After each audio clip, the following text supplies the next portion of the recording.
Right now, if you go to a winery or a vineyard like Cave Fire here, all you can really do is just buy a bottle of wine and that's it. You can no longer taste wine in the tasting room. Now, the owners say that that's actually a key part of their business, and should it be allowed to be reopened, they should also be able to do it safely. From shut down to back open to shut down once again, wine tasting rooms are fighting to reopen in Texas.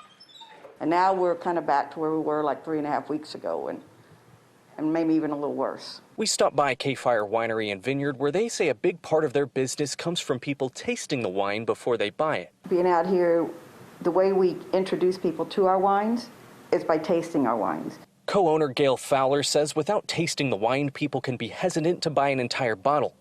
And the lack of a tasting room in general can keep potential customers away. A lot of our sales of that are from tasting rooms.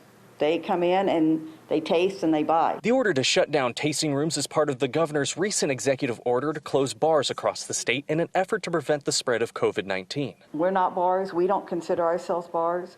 We understand where the rules come in, but if somebody would come and see what we do on a winery impact and the manufacturing. Now the Texas Department of Agriculture Commissioner Sid Miller is backing winery and vineyards in the push to reopen tasting rooms. We're glad that somebody, is defending us, that know what we're going through, that understands the winery business and the institution. Miller wrote to Governor Abbott saying, "A wine tasting room is not a bar. There's not the same concern about large crowds of people getting drunk and forgetting about precautions against COVID-19 that you'll find at a bar.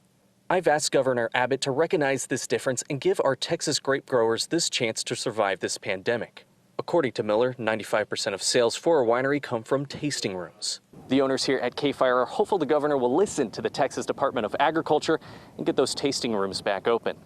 In Bertram, Steven Sarabia, Fox 7 Austin News.